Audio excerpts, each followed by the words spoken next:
Daf Yomi, Tractate Avodah Zarah, page 34. Daf Lamed Daled, starting from the bottom of Lamed Gimel, Amud Beis. The Gemara qualifies the question further: where they have cracks in them, do not raise the dilemma, as they certainly absorb that which was placed in them, and are therefore prohibited. Rather, let the dilemma be raised where they're perfectly smooth. What is the halacha in such a case? Okay.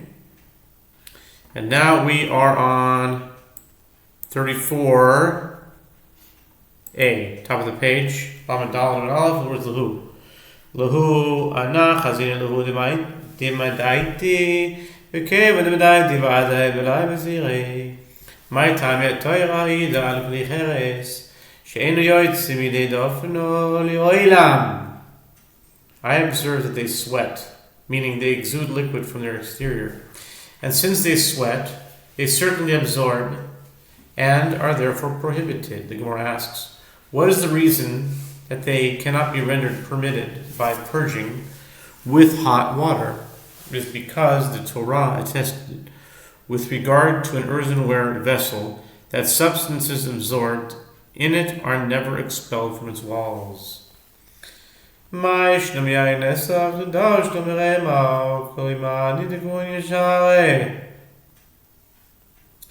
Gemara reiterates its question. Meremar ruled that glazed earthenware absorbs leavened bread permanently, but he did not rule likewise with regard to wine. But in what way is leavened bread different from wine used for an idolatrous libation? Why is it that Meremar taught with regard to them all glazed earthenware vessels are permitted, even if they have contained wine of Gentiles?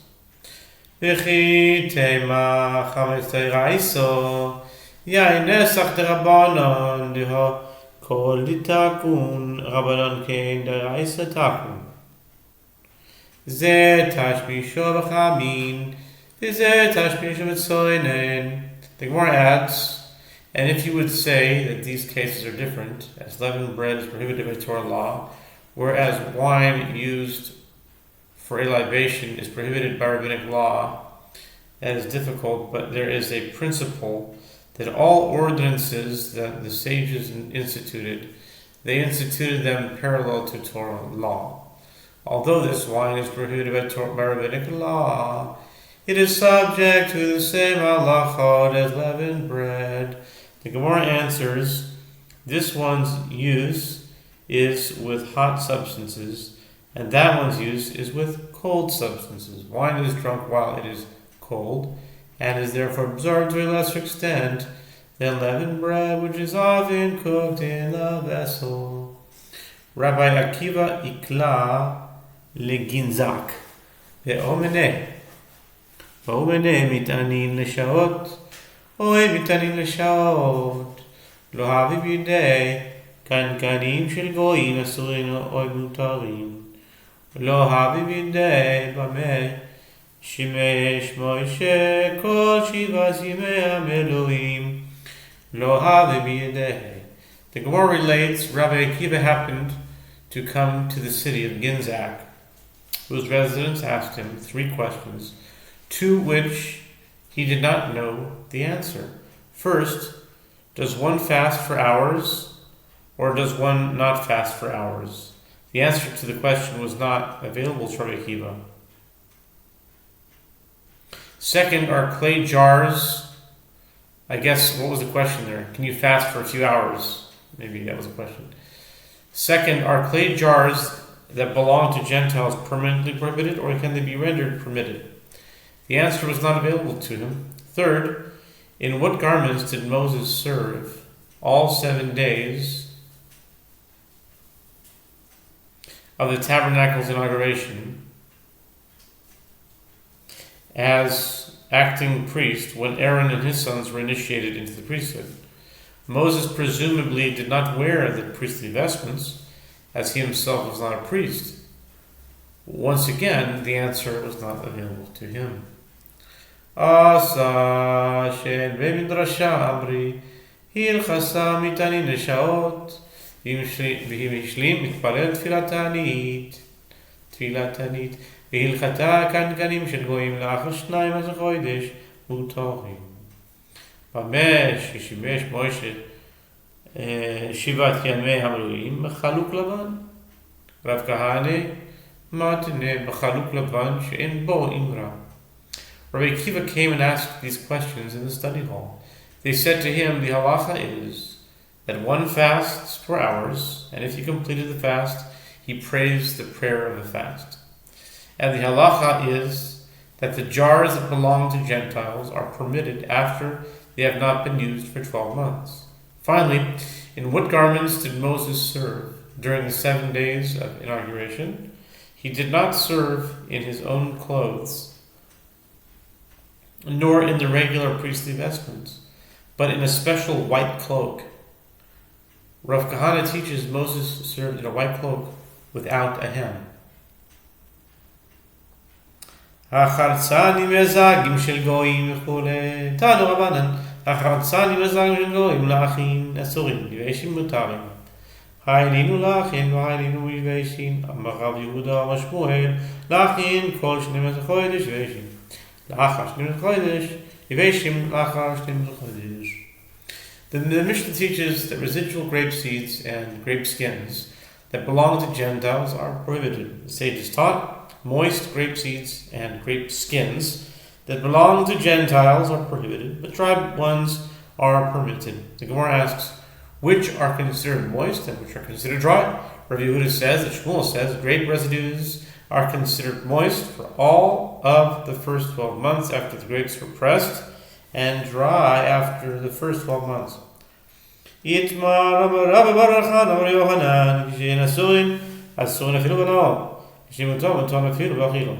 was stated that Rabbi Bar Chana says that Rabbi Yochanan says, when these grape residues are prohibited, one is prohibited even from deriving benefit from them, and when they are permitted even with regard to eating them, to consumption.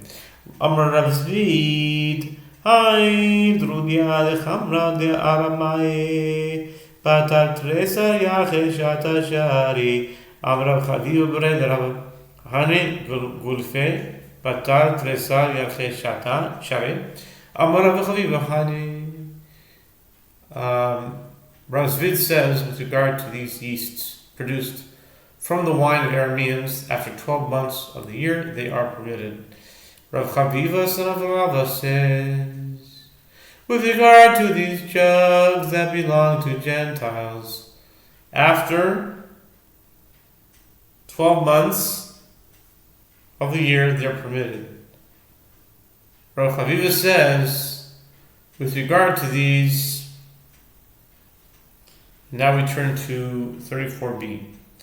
Abatel tae batat rezi al chishat shari Amar Rabba Bered Rebika Ani Purtzani Zeramai batat rezi al chishat shari Amar Rabba Bered Rabba Hani gur feshechime veukame batat rezi al chishat shari.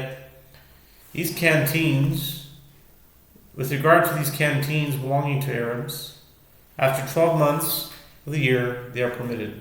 Rav Acha, son of Ika, says, with regard to these Aramean grape pits, after 12 months of the year, they are permitted. Rav Acha, son of Rava, says, with regard to these brown and black jugs, after 12 months of the year, they are permitted.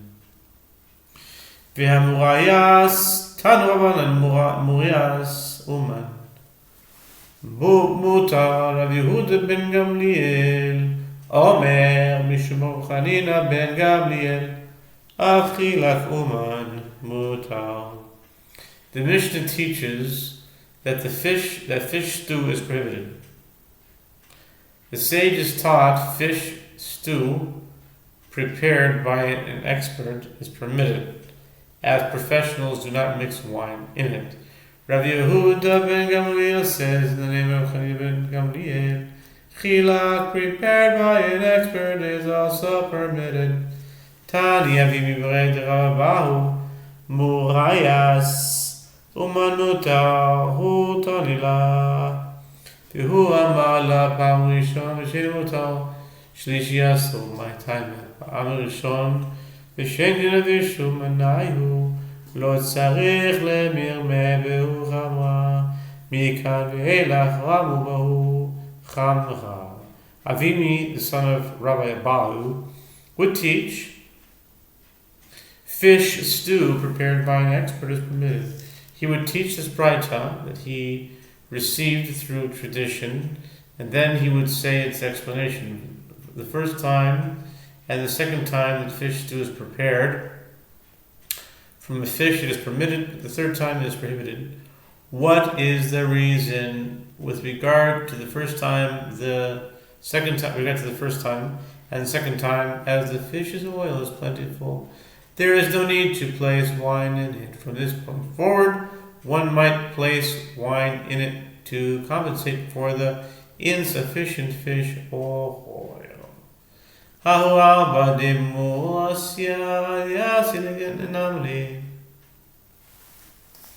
Linmela, the Akko, O Tevre Yabao, Rabbi Abba Demin Ako Notrevade, Amale Ravad Haidna Manatra, Amale Adaidna Leman, Lemai Nichusle, Lemai is in brackets. Imishum de Maravi Bechamra, Kista de Murayas Beluma, Kista de Hamra Barbalumi. The Gemara relates that there was a certain boat carrying fish stew, which came to the port of Akko. Fish stew, which came to the port of Akko. And Rabbi Abba from Akko placed guards over it to ensure that no wine would be added to the fish stew. Rabbi said to him, until now, who guarded it? Rabbi Abba said to him, until now, for what should we be concerned? If the problem is due to the concern that they mix wine in it, that concern is unfounded. As in the place where this fish stew was produced, a kista of fish stew sells for 1 luma, while a kista of wine sells for 4 luma. Since wine was more expensive than fish stew, there's no reason to suspect that wine was added to the stew before Ritaka, where fish stew is sold at a higher price than wine. Amar le Rabbi Yirmiyah, Rabbi Zarah, Dilma did so, Atusha bechamra, Amar le hatamikuli preshika, ubishoika. Upon hearing this, Rabbi Yirmiyah said to Zarah, but perhaps they came by means of Tyre, where wine is inexpensive and therefore likely to be added to the fish stew to increase its volume.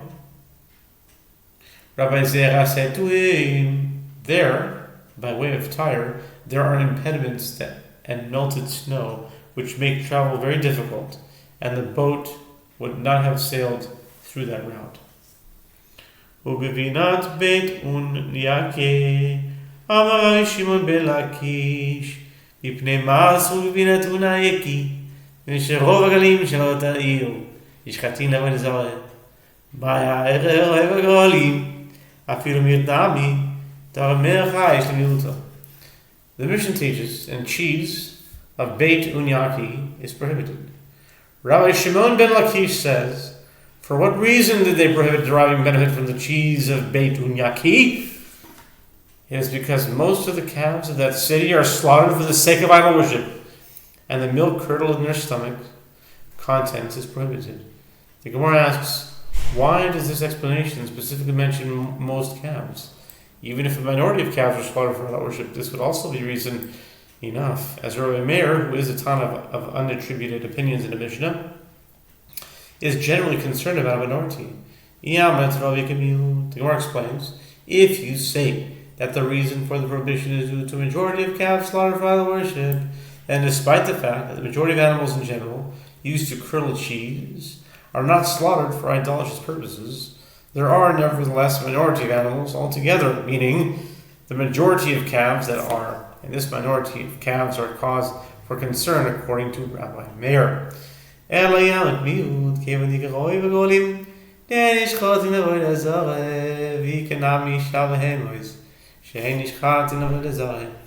Havele miut, miuta demiuta, miuta demiuta, lo chayish Rabbi Meir. The Gemara continues, but if you say the Rabbi Meir prohibits the cheese due to a minority of calves, since there are a majority of calves that are not slaughtered for idol worship, and there are also a wider minority of remaining animals used to curdle milk that are not slaughtered for idol worship at all, this would constitute a minority of a minority. And Rabbi Meir is not concerned for a minority of a minority, since only a particular minority of animals used to curdle cheese, meaning calves, are ever slaughtered for idolatry. And even within that group, only a minority are actually slaughtered. Even Rabbi Meir would not be concerned. Rabbi Shimon bar Eliakim, Rabbi Shimon ben Lakish, Ki nishchatin l'avodah zarah mai havi v'at hadishari. Rabbi Shimon ben Eliakim, Rabbi Shimon bar Eliakim, said to Rabbi Shimon ben Lakish, even when calves are slaughtered for the sake of idol worship, what of it? But are you not the one who permits animals slaughtered with idolatrous intentions? Di'itma, hashoy v'tneim v'zoy v'damma l'v'zaleh, la'ak techel l'v'zaleh v'yochanama asura, kasav v'chashbin v'zaleh v'yafin v'chuz v'pnim. And, as it was stated, the halacha with regard to one who slaughters an animal in order to sprinkle its blood for the sake of idol worship or to burn its prohibited fat for idol worship is subject to a dispute between Amoraim. Rabbi Yochanan says, deriving benefit from the animals prohibited as he holds, that one can intend from one to recite to another right.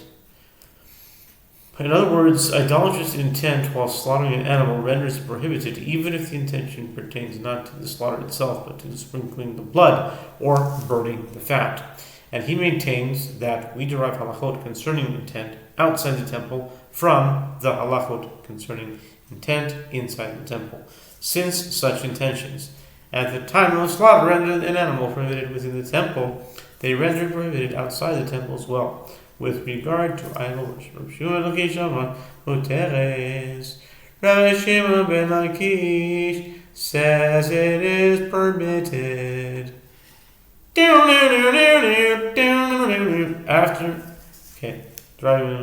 Apparently, Rabbi Shimon ben Lakish holds that slaughtering an animal for the sake of idol worship does not render it prohibited. This contradicts his previous assertion that it is prohibited to derive benefit from calves that have been slaughtered for the sake of our worship. Amar le tarbinach Chadash be'omer bigmar zvicha Avodah. Rabbi Shimon ben Lakish said to Rabbi Shimon bar Eliakim, may our fortune be auspicious. The case here is where one says that he is worshipping the idol at the conclusion of the slaughter. Since the act of slaughtering itself is an act of worship, this calf is rendered prohibited immediately.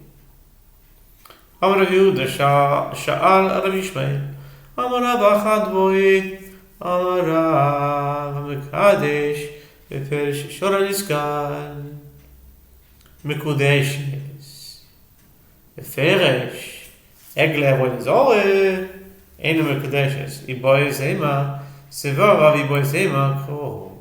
The Mishnah teaches that Rabbi Yehuda said, Rabbi Yishmael asked Rabbi Yehoshua a series of questions.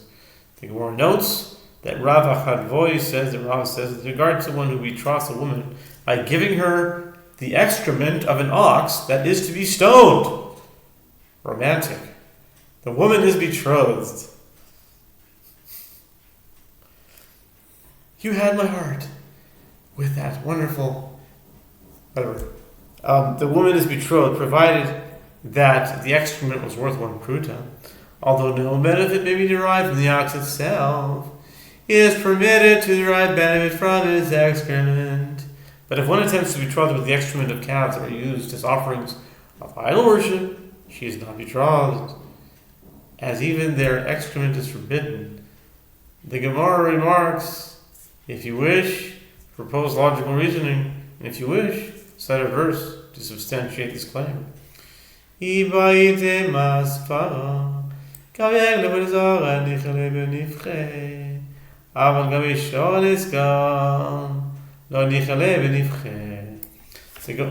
elaborates, if you wish, propose logical reasoning with regard to calves used for idol worship a calf's additional girth derived from the excrement stored in its body is satisfactory for the worshipper, as fatter animals are more impressive offerings.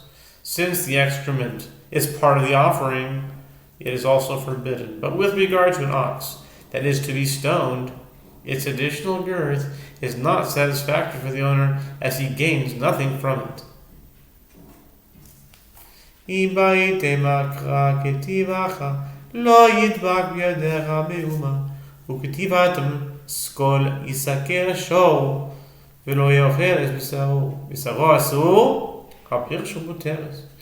you wish, cite a verse.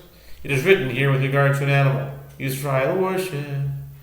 And there shall cleave not of the dedicated thing to your hand, Deuteronomy 13:18, which indicates that the entire animal is forbidden. And it is written there, with regard to an ox to be stoned, the ox shall be stoned, and its flesh shall not be eaten. Exodus 21:28.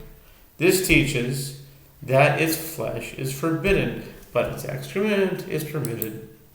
Amarava tavayu dinagi mideko omarle dipnei shema midin mekevas nevelo dekomadar levelo kevas oila chamura mekevas nevelo.